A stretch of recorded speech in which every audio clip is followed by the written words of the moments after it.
And here we go with episode 2 of I.C.O. And this being the second video, if you've heard my Beyond the Harbour video, you'll know that this is the difficult one because I have to remember everyone's voices. Yeah, we'll see how we do. Anyway, if you don't remember, we'll pick things up just as the ferals are about to move out. See, I told you. Move out.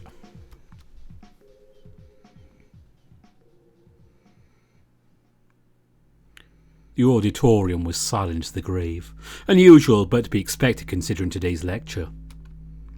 I sat in front as close as I could get to the large tank situated on the auditorium stage. It reminded me of the aquariums back home in Crater Hope, the ones that Mother always took me to whenever we needed something from the market. But instead of sea urchins, contained within the tank were countless translucent objects floating in the liquid. It was difficult to get a good look at them even from my position, but the best way I could describe their appearance was akin to finely cut crystals. The tank was fitted with large emitters which droned an obnoxious buzzing sound, and then you had to do with electromagnetically interfering with something. It's the same kind of thing they put into feral weaponry, so I've heard. But basically, those devices were there so the tiny shapes in the tank stayed as tiny shapes. For now. A female behind me, speaking in a slight tone, asked her friend if she'd seen them before. The response was negative. I stared downwards at my legs, which were bouncing vigorously. The tension in the air was electric. Everyone was waiting for the instructor to quit yammering on about meaningless formalities and finally turn the damn machine off. Fortunately, we didn't have to wait long. With the flick of a switch, the droning stopped, and everyone's attention was drawn immediately to the cube. The shapes stopped their haphazard float in the instant the switch had flipped. They began moving with greater energy, as if they'd been freed from a deep trance. Some ran directly into each other to form a pair, then that pair ran into another pair to form a larger unit, and the cycle continued. Soon the cube was such a chaotic vortex of colour that nothing could be made out coherently. There was a droning, pulsating sound like a heartbeat, which increased in volume as each constituent shape connected like a macabre puzzle. A claw, a leg, an eye. With each piece that fell in place, a body part was taking form. An innumerable count of minds uniting together as one unit and connected by the faint link of a magnetic field. They've mastered harmony, perfected efficiency, and can amalgamate into whatever form suits their needs. That is the nature of the I.C.O. and why they are the greatest threat to life on this planet.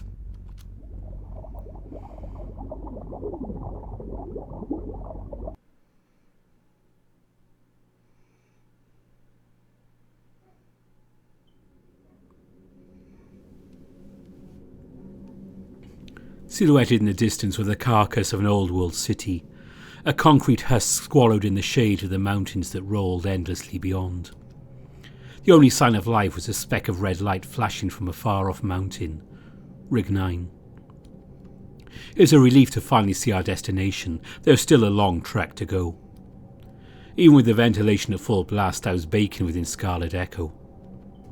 The sun beamed unmitigated upon our squad, which were mere specks of colour in the vast ocean of emptiness. It had been an endless flatland from Otter to the rig. Any I.C.O. we saw were tiny and fled the moment they noticed us. A bit boring if I'm being honest, but I'd take that over paranoia any day. Squad 15, fuel check. 94%. 91. Standing at 95%. About the same as Gil. I just want numbers, Bishop. 94%. 88 plus 3 hours until we've reached our target destination. We're making good time, squad. Keep it up. 3 more hours? I'm already exhausted just sitting in this damn chair. I sighed and took a massive swig from my canteen when the cockpit lurched. The ground beneath Scarlet Echo's right front leg dipped under its weight, causing the whole cockpit to shift. I nearly jumped out of the way before it could cave in further. A web of cracks formed at the area my feral's paws once were. Bishop, what's the matter? The fucking ground's caving in on me. I was walking it. Look! The beastly tiger turned towards Felix, to which the rat responded by investigating immediately. His petite feral hunched over it to scrutinise the weakened area. Felix applied some pressure with his feral's front leg, causing the surface to undulate. It appears we're traversing unstable terrain. If that's the case, we could be above a cavern or a sinkhole. This material, however, it appears to be composed of refined silt or clay, likely belonging to an old world lake bed. If that's correct, then the presence of a sinkhole or cavern is questionable at best. Just tell us what you're getting at. The rat paused briefly, and for a moment I braced myself for a scolding from Shay, but thankfully Felix continued on as nothing had happened. Well, what I'm saying is these theoretical tunnels could be the work of I.C.O. Commander, what was the last resupply run for Rig 9? 2 or 3 months at most. None reported any oddities as far as I'm aware. I loosed a lengthy groan as I buried my face into my paws. Please don't be anything serious. We continued our advance through the unstable wasteland, every sudden dip causing my heart to leap into my throat. If Shay believes they are indeed recent, then the probability of an I.C.O. colony being close by is alarmingly high. A nervous chill ran the length of my tail up my spine. We're dead in the middle of its territory, with nothing but endless wasteland surrounding us. This is where I signed up for, right? Isn't this where I wanted? I was torn from my anxious lapse by a sudden stop. Shay had commanded a halt. He must have noticed something. There in the distance was a mound or a hole. Normally something like this would have blended in amongst the tracks, the debris and the feral chunks scattered around the wasteland. But we've come close enough to notice it isn't any ordinary depression in the dust. It's much larger. Belfast, reconnaissance. Affirmative. Felix's feral turned back and crawled towards the convoy formation just behind us. This is Belfast to Carrier H6, requesting long-range destabilising rifle. One vehicle separated from the convoy and made its way towards the feral. As it approached, it opened its canopy to reveal an assortment of black mechanical objects. Engage Mode A. Felix set to work organising and piecing the parts together with robotic efficiency. Within seconds, the pile of metal had been fashioned into a lethal-looking sniper rifle. I doubt I could assemble Myrmidon weapons in half his time. The length of the rifle exceeded that of Password Blue's height, yet, despite this discrepancy in size, the feral carried it with little difficulty. Felix directed the elongated barrel in the direction of the mound. Directing feral HUD to rifle scope. Process complete. I have a visual on the target. Appears to be the opening of a tunnel. Striations are present around the lip of the entrance. Definitely the work of an I.C.O. colony. Due to their nature and appearance, the structures which made it must have been elongated and incredibly sharp. Judging by the size of the hole and the evidence present, whatever colony made this must be at least 25 or so metres, if not more. I'm afraid we're risking confrontation with an I.C.O. mega-colony. Squad 15 fell silent at the utterance of that word. For a beat, all that could be heard was the toiling of the wasteland winds before Shay spoke up. Alright, listen up. Convoy vehicles, maintain a distance of 3 metres from each other. Felix will be positioned in the middle of this formation while Hugo and I flank it. I want our Myrmidons to be in the front guard. Remember how to form a diamond formation, right, Judah? I cut the cross-chat, Donato. Stay close to one another and relay any unusual activity immediately. Is that understood? We gave our unanimous affirmation. Our formation reshuffled in no time at all, and Shay gave the order to advance with a distinctly aggressive tone. It was about time we'd find some trace of them. Things have been too uneventful out here. I've no idea if I'm prepared for this or not. Hell, we don't know if it's still around anymore. I imagined the earth beneath me, a sprawling system of tunnels where I.C.O. zooids festered like fungus. The grisly thought whatever hideous forms could be beneath my paws made my stomach twist. I gritted my teeth, inadvertently causing Scarlet Echo's jaws to clench. Gil's feral stopped suddenly, its mechanical tail raised high, likely mimicking the dingo's body within. You feel that? Reporting, Donato. I'm sensing movement, vibrations. Almost immediately Scarlet Echo detected the same. The sensation was relayed from the sensors in its paw to my own. It was like pressing my paws onto a generator and increased in intensity at an alarming rate. I could feel it draw near. Something large, something horrible. My instinct screamed for me to run, to fight, to do something. What could I do? I don't know where it is. I can't run, I can't fight it. It's somewhere close. God, where the fuck is it? The vibrations reached their peak. As far as I was about to fire the entirety of my arm cannon's ammunition to the ground, they receded and disappeared altogether. Assume offensive positions. At Shay's command, every unit flung itself into a hostile stance. Any suspicious movement would lead the entire squad into a brutal frenzy. Bishop, Donato, I've notified carriers 8 and 9H to provide you both with polearms. The carriers which held our weaponry started up and made their way towards us from the middle of the formation. Engage Mode A. Flaxen Emperor proceeded to morph its body to an upright position as the convoys neared. Already their canopies were opening to provide us with weaponry. I was just about to engage into Mode A myself when the earth stirred. Those vibrations I felt just moments prior returned. How the fuck did it know where we were? The convoys in front of me, Gil, the rest of the squad, had they not noticed? I felt something race beneath my ferrule, shooting through the ground with such force that our ferrules trembled. What? The air between our ferrules and the still advancing convoys had begun to give, a web of fractures forming at the epicentre of the bulging earth. Judah, get down! The ground erupted in an explosion of debris and dust, sending rubble flying in every direction. The force sent me flying back, landing belly up as the cockpit violently jostled. The convoy had been sent careening several metres through the air, crashing near Gil in a great blaze. Anyone in there would have been killed in an instant. From its mangled canopy looked to be a piece of feral weapon, a polearm, its blade sticking out like a broken bone in the wreck. Shay was roaring something. Commands? My mind was fixed on only one thing, the shadow cloaked in the veil of dust. It was slender like a rod, and it writhed in the most unnatural way, its own armour scratching against itself with each disturbing convulsion. But that head! It was a nightmare. Elongated knives for teeth formed a ring around its gaping hole of a mouth, and on either side were what looked like to be prehensile appendages adorned with more lethal-looking blades. Each part of it looked alive, every armoured portion, every hellish tooth, every ciliated structure moving together like some disturbed marionette. I was frozen, utterly petrified. No amount of training could ever prepare me for something like this. Was this all just a fucking mistake? I was an idiot for ever believing I could face them. I wanted to beat myself. I wanted to smash my face into something hard, as if it would make any damn difference. This world belongs to them now.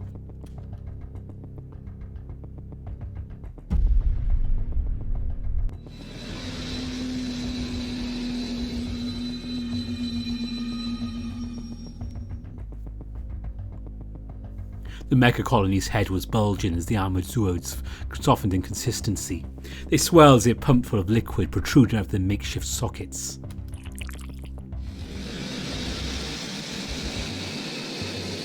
I was vulnerable. I couldn't move. My harmonics were too low. Trained its arms towards me. I saw how they cut through the ground. I shivered. Considering how easily they sliced through the ground, one well-placed strike could mean the end. My first instinct was to roll away. Just as it charged, I put all my energy into getting Scarlet Echo to move. But it wasn't enough, and I merely lolled to its side like a pathetic ragdoll. My resolve petered out like a candle in the breeze, leaving me feeling vacantly empty inside. I don't want to die. Will it hurt? Please, don't be too painful. Is this all I had to contribute? Just another carcass to add to the military's mass grave? Yeah! What? Flaxen Emperor had its jaws clenched tightly around the colony's head. The I.C.O. squirmed, its knife-like appendages just a hair's length from me. His feral strain, thick clouds of steam billowing from its jowls that attempted to overpower the I.C.O. Thank me later. Work on restabilising your harmonics. Now, a bit of help would be nice, yeah? I can arrive in shortly. Donato, hang on. Harmonics were restabilised in a steady but slow crawl. The adrenaline was still coursing through my veins. I had to calm down and fucking focus. I was dead weight otherwise. Loading one piercer round. Donato, take cover. The colony reeled as the bullet tore a sizable hole in the I.C.O's armour. It bled a thick gelatinous mucus that still squirmed and writhed, even as it slopped off the colony's mangled body. The I.C.O's beady eyes pulsated in their sockets, eyeing each feral in cold calculation. Shay and Hugo had arrived by now, flanking the I.C.O on both sides. We can handle this. Donato, help Bishop back on his feet. Engage mode A. Shay's thunderous roar raised the fur on the back of my neck. The I.C.O dashed in Shay's direction, whose ferrule was still in the process of shifting modes. A Myrmidon class such as mine would be finished by now, but Shay's ferrule is much larger. He's totally vulnerable. Hugo launched his ferrule after the I.C.O and managed to grapple it by the tail, his ferrule's weight stopping the I.C.O dead in its tracks. It was just enough time for Shay to complete his ferrule's transformation. Amber Lynn lumbered its massive body towards the colony, which was swallowed by the shadow of the feral unit. The sound of metal connecting with armour nearly burst my eardrums. The colony must have been sent sailing nearly 50 metres back, raining bits of armour and mucus along its path. Shay's ferrule beamed, the entirety of its front drenched in the I.C.O's guts. I turned to where the I.C.O had landed to see it stagger back upwards.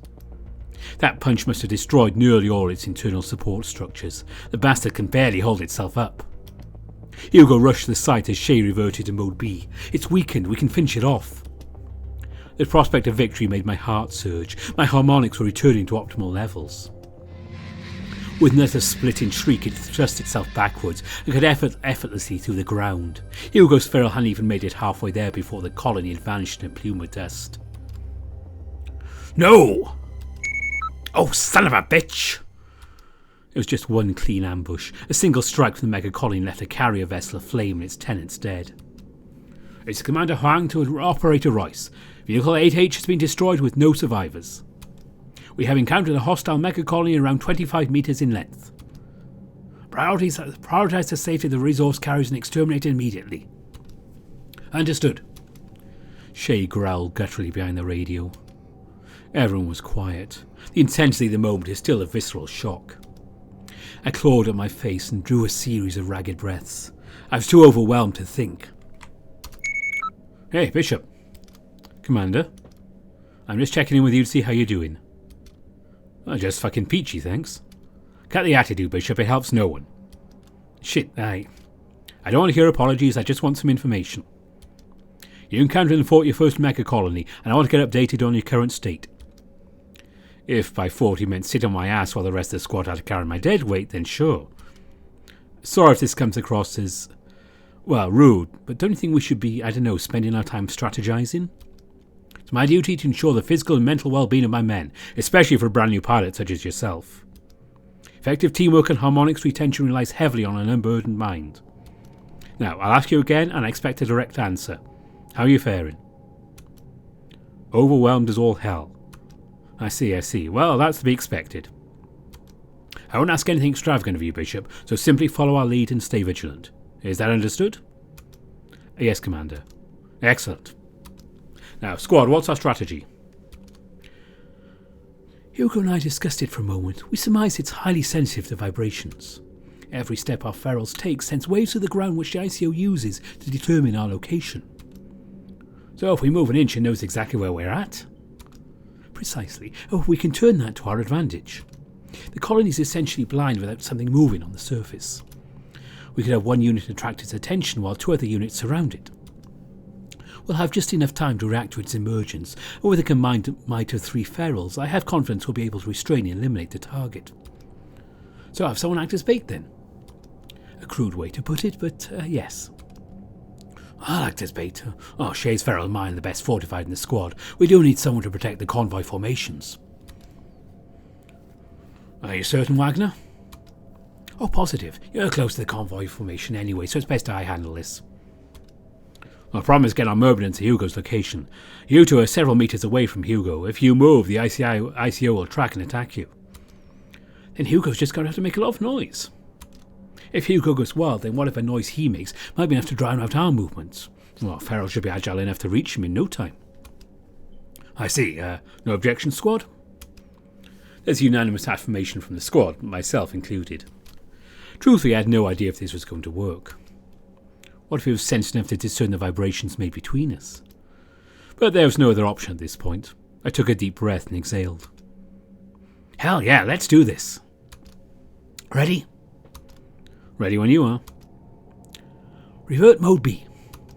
Gil and I lined up our ferals and faced Hugo.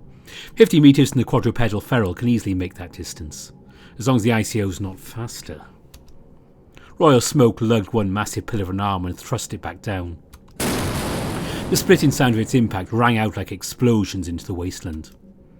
Scarlet Echo and Flaxen Emperor bolted in tandem, two streaks of gold and scarlet racing like bullets across the wasteland. 50 metres. Royal Smoke swiped another arm across the barren landscape, sending debris flying in every direction. 40 metres. Gil's feral looked positively ferocious, its slack-jawed mouth bearing gleaming sets of fangs, which were still covered with dead I.C.O zooids. 30 metres. I glanced at the convoy vessels. Perhaps it would have been best to grab a weapon. 20 metres. No, we were too far away. Besides, Gil and I can easily take this thing on together. 10 metres. There, just beside Hugo's feral. Fissures were forming. 5 metres. It's there, we were right. 1 metre. Engage mode A. Engage mode A. Both our ferals unfurled in their upright positions, our arm cannons shooting out outwards, prepared to fire at a moment's notice. We both aimed our weaponry at the fissures which was just beside Royal Smoke's feet. Just move a little more. Just give us something to fire at. The cracks had ceased forming. They stopped. What? The hell? Then the ground suddenly trembled with great intensity once more. There was a strange sound emanating from below, a sick, wet noise, followed by a familiar rasping sound. It was digging again. We prepared ourselves for its next attack. The shaking ceased again. Everything was still. No sign of a bloodthirsty Goliath dwelling underneath. It was silent. Oh, you gotta be kidding. Squad report. I have no idea, Commander. We felt it, but it never emerged. Gil lightly tapped the ground with his forelimb. No reaction. The bastard's plotting something. Fuck. Yo, Hugo, got a minute? Yeah? I want you to punch the ground. Huh? Your feral's got enough might to blow a crater the size of Otter into the ground. Who knows, we could find something down there. You sure about this? You got any better ideas? Well, what do you all think? Well, I suppose if we must. Be on your guard and be ready to flee if it retaliates. Well, here goes. Gil and I crept backwards as Hugo's feral shifted into mode A. While not as tall as Anne Boleyn, Hugo's feral was still a monster of a unit. Its front arms had the girth of a house. Steadily, Royal Smoke raised one balled fist. The sound of its impact was almost deafening as a geyser of dust erupted on the spot. When it settled, Hugo removed Royal Smoke's arm from the massive crater it had created. It must have dug down nearly 5 metres or so. It was almost impossible to see what lay beneath. There was just enough sunlight to reveal the base of a tunnel, the size of a tank in width. Hugo dug at the margins of the hole, further exposing its insides to the sun. At the bottom lay a gleaming pile of translucent material. It was moving as if it possessed a rudimentary level of intelligence. Upon closer inspection, the goo was full of I.C.O zooids floating around. Commander, the I.C.O's vanished.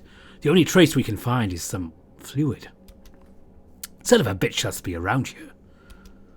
Perhaps it'd be prudent if we regroup, yes? Shay loosed a deep, frustrated sigh.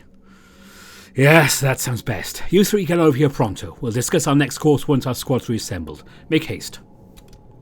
The three of us shouted affirmatively before we turned to make our way back. Every step felt odd, like I'd slip beneath the surface into oblivion at any moment.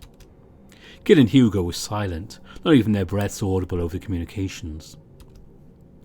Why was there so much I.C.O fluid at the base of the tunnel, and more importantly, where could it have gone? A colony of that size must require a lot of energy to maintain, and our feral units have more than enough to power it. But how did it plan to kill us? That sickening sound we heard during the second round of quakes. It sounded like a pop, like something was splitting. My spine rattled as the thought occurred to me. Did it plan to split its colony and... My thoughts were interrupted by a sensation in my tactile pads. I stopped Scarlet Echo. Burrowing. It was burrowing towards us. I could faintly feel the movements. But where? From where? Yo, Judo, what's going on? Shit. Eh? Shut up, it's coming back. Where? Where would it pop up from? There, just behind me, cracks in the earth. It was coming out of there. But why now? Why is it coming out now? I stood back, waiting for it to arise. It emerged again amid a plume of dust, with those soulless eyes staring down at me again. But something was different about it. Something was off. Its appendages that ended in blunt spines instead looked to have been newly developed. There's another explosion, this time from where Hugo and Gil were. The sound of metal being shorn and Hugo screaming. Ah! I glanced behind me to where Hugo and Gil were.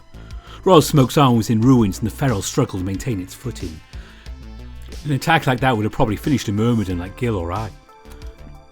Hovering above was the mecha colony's original head. Its body split direct in half. Anne Boleyn was barreling towards her with Felix staring down the barrel of his weapon. Everything was happening so fast, everything was a flurry of colour. Before I could even process the moment, the blunt-headed colony became a flash of motion as it thrust itself towards me. Scarlet Echo's colossal paws seized the blunt ends of the mega colony's appendages, and a tremendous force shook the entire feral unit. It was so much stronger than I anticipated. Even the Myrmidon's strength I struggled to fight back. I lost my balance and the impact sent Scarlet Echo sailing backwards. Ah! There was a flash of light and a splitting pain in my forehead. I staggered, tears welling up as my senses were brought back, with an increase in the shooting pain. Wiping the paw of the injury, a trickle of warm liquid ran down the side of my head. My harmonics were reduced significantly. Scarlet Echo was inert, helpless. My skull throbbed painfully. Lights darted in and out of my vision. Wagner, status report. Royal Smoke's right forearm has been destroyed, Commander. The sea lion hacked violently. But I'm okay. Don't worry about me. Help Judah first. I can take care of this. There's a loud clash as I assumed the mega colonies and the two remaining ferals were engaged in a violent brawl. I felt the impact of a feral's footsteps, and within moments the golden canine's head popped into view of my screen. Hey, rookie, talk to me. I groaned as I mustered the power to speak. I'm here. Well, no shit. What are your harmonics levels at? 16%. Fuck. Focus on getting them back up. Here, I'll help you. Gil grabbed Scarlet Echo's side and his feral began to steam once again as he helped hoist me up.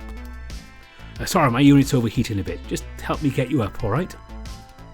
As Gil hoisted my feral up, I focused on raising my harmonics back to optimal levels. By the time I was on my feet, it was enough for me to turn Scarlet Echo's head to finally see Shay. It was chaos. Dust was being thrown everywhere. Hugo's feral crawled away from the battle, still staggering from its injury. Meanwhile, Anne Boleyn and the colonies were locked in a violent, chaotic battle. Seeing Shay engaged in combat was something else. His immense paladin weaved and parried blows with great finesse that would seem almost impossible for a unit of its mass. The feral's movements were lethal, effective, and even downright terrifying. The original colony had inflicted several gashes on the feral's body, yet Shay had always managed to block or evade it before he dealt any serious damage. The blunt-headed one, meanwhile, was clearly the lesser half, as Shay was able to easily overpower and outmaneuver it. Both colonies performed a pincer attack, each barreling towards Shay's flanks. The tiger's feral jaws dropped and clenched around the blunt-headed I.C.O. I was about to cheer, but Shay's position left him vulnerable to the original I.C.O. head, which cut a sizable gash in the feral's side. Anne Boleyn lurched, maintained its grip on the blunt-headed colony, while planting a firm kick to the original head which pushed it several metres away. The blunt-headed I.C.O. writhed helplessly in his monstrous jaws, which were billowing great pillars of steam. Belfast, I need a detonation round now. Understood. Shay flung the blunt-headed I.C.O. in Felix's direction, who looked even smaller from a distance. I looked up again. The blunt-headed I.C.O. was replaced by a cloud of smoke, which rained mucus and wriggling chunks from above. One down, one to go. Shay wasted no time in going over the other half and charged head first towards the colony. Our commander may be quick, but the I.C.O was able to just barely dodge what would have been a lethal swipe from Amberlin's paws. Before Shay even realised where it was, the colony was already halfway burrowed beneath the surface. Is it really trying this shit again? There's no telling where the colony would emerge, and we're wasting a ludicrous amount of energy in the process. At this rate, would we even have enough power to make it to the rig? Let's see. This thing relied on vibrations to find its target. Any movements we make betrays our position. My eyes darted around the landscape. Amberlin and Flaxen Emperor were at a standstill, while Hugo successfully made it back to the formation. I trailed along until I spotted the fallen convoy, still burning profusely. There, glowing in the wreckage, the head of a polearm lodged in the ground. While it lacked the rest of its pole, it'd be enough. God, am I actually... Is this insane? It'll kill me if I move. I have to stay put. But what the hell else is there to do? Commander, Gil. That polearm over there, the one in the fallen convoy. Yes, Bishop? The Bardiche, what do you want with it? It's weakened. It had half its body totally obliterated already. Our strength was now on an equal footing. Can someone, I don't know, get a hold of it? This colony is just going to get the chance to heal if we wait any longer. Polearm would give the unit significant close quarters advantage. If it's still activated, we can destabilise the colony for long enough to destroy a significant portion of its suits. Right. Judah, you're closest to it. Why don't... Wait, me? Shit, I was closest to it, wasn't I? Wait, really? Me? Yes, really. With its speed, we need as little distance between the Bardiche unit that will retrieve it as possible. Are you fucking kidding me? No, I can't. Why the hell are you calling on me, dumbass? This is my first time out in this shithole. I wanted to protest, but Gil was right. I was the closest to the polearm. A lump in my throat formed. The colony was probably preparing something awful. If I make one mistake, then... Oh God, what the hell did I sign up for? Damn it, I can't fucking do this. Now's not the time to be pissing yourself, Judah. Get a goddamn grip. We're in the middle of this bastard's territory, and we don't have time to let it heal up. We need you to do this, alright? I know this is your first time out here, but that won't stop the mega colony from tearing us to ribbons. It's what you enlisted to be. Please, Judah. Please. I was speechless, hesitation replaced by shock. This next action depended on me. I can't fail. My obligation to him, what I promised myself. Was I this much of a fucking coward? I forgot. My tail was still squirming uncontrollably. If Mom were here, she'd yank on it till it stopped. Here goes nothing.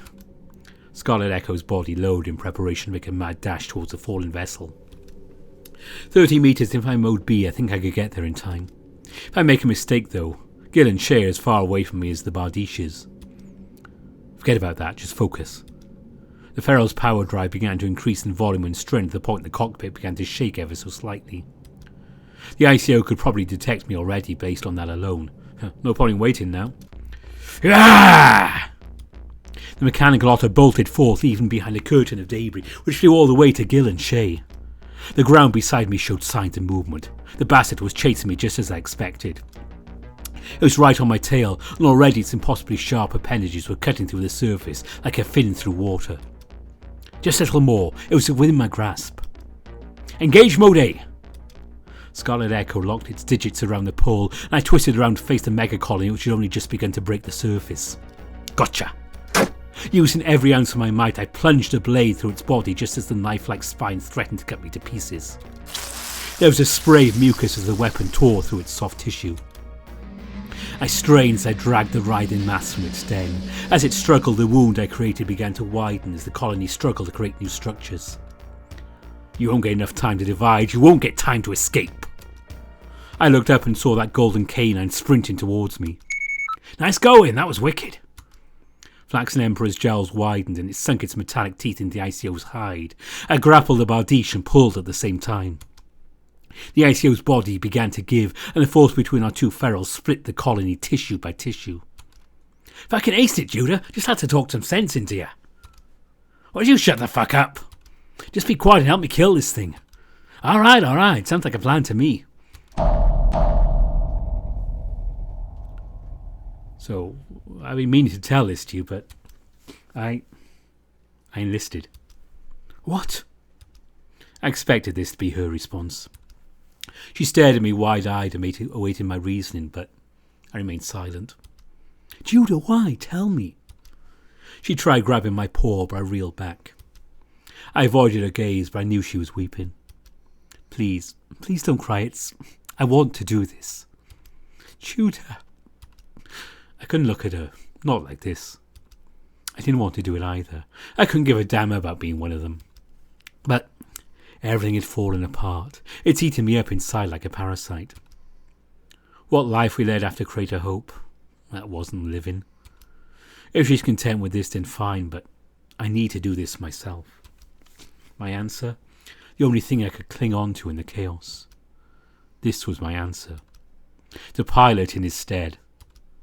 Ah!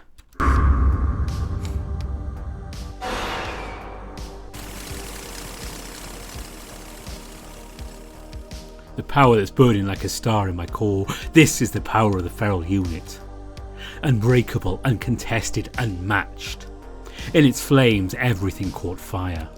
In its flames, everything was reduced to ash. In its flames, the I.C.O were no match. The I.C.O colony, which had taken several lives just a few moments ago, hobbled and squirmed in a desperate attempt to retaliate. It was futile. All its efforts completely futile. I'll obliterate it. Waste every bullet you got on the bastard. Right.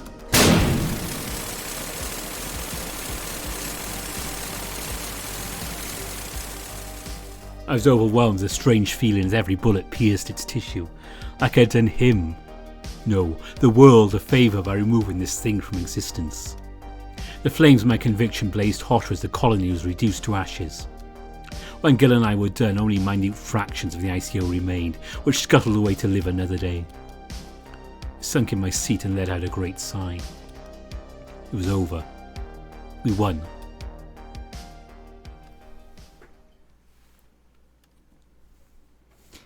To be finally out of that cockpit in the cool hangar air was pure euphoria. The rest of the mission went relatively unnoteworthy. We delivered the carriers, refueled, and promptly returned without encountering anything else. After a moment to brief our mission with some of the operators, Shay let us go for the day. The rest of the squad looked just as exhausted as I was. Hugo in particular, because he had to limp back without an arm the rest of the journey.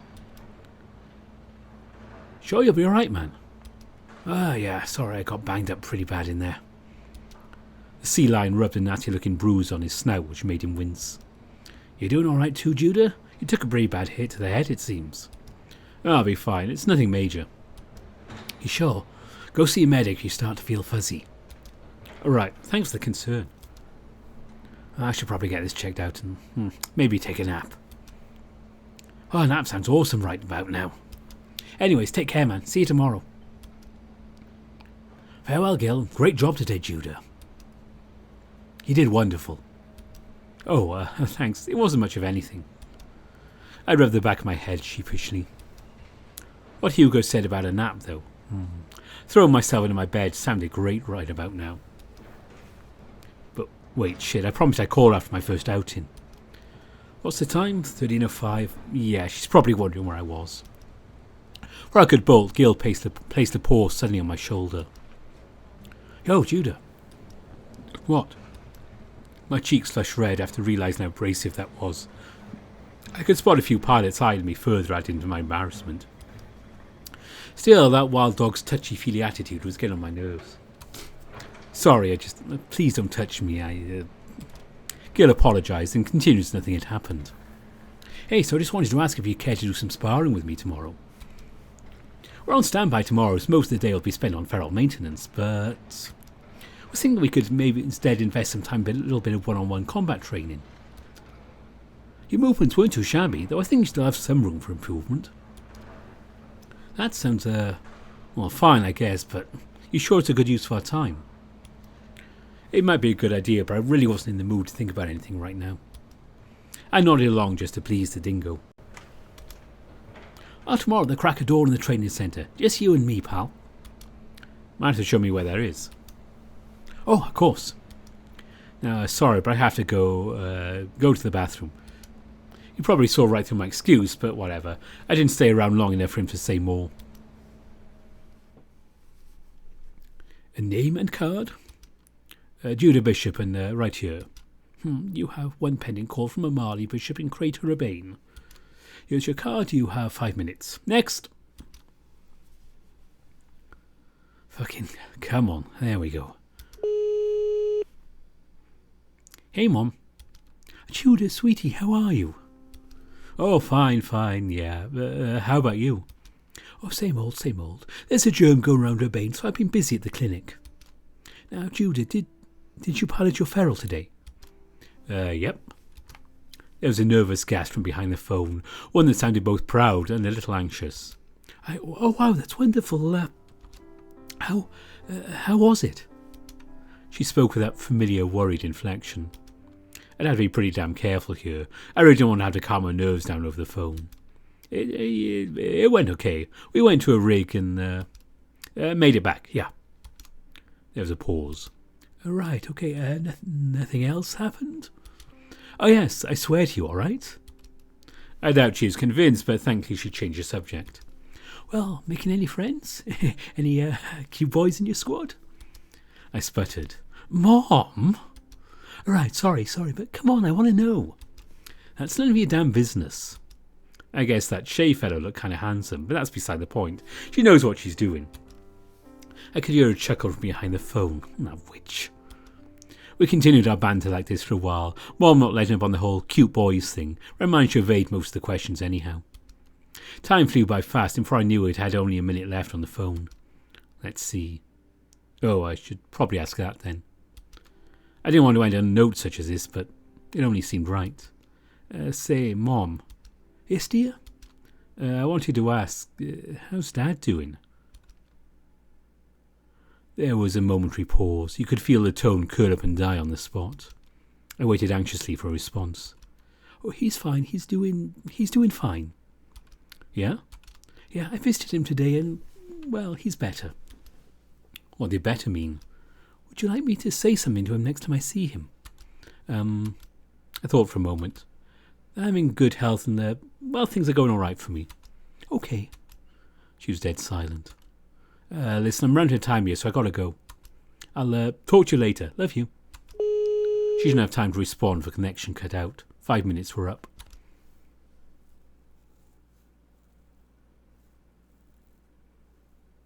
Be continued. There we go. That was episode 2. And here we go. So, script and line art was by Cetus. Colour and art direction, Codiopulus. I.C.O. Roars, Kaiju. Nice credit. And also, thanks to Dirk the Red Panda, who's a great guy, I have to say. Programming help, Badger, also the same. Writing and art direction. And Nanoff, again, he's got some great collaborators here. Creating the code and assets, the animatics. I can't talk today. Yeah, they've all done a great job along the writing and everything in here.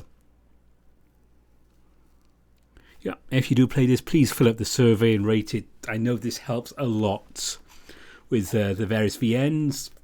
More 5 stars you get on it, the more you'll be recommended. And I know personally feedback is amazing with this kind of thing. So please help out Cetus and the crew there, if you can, if you play this. And you should download it as well.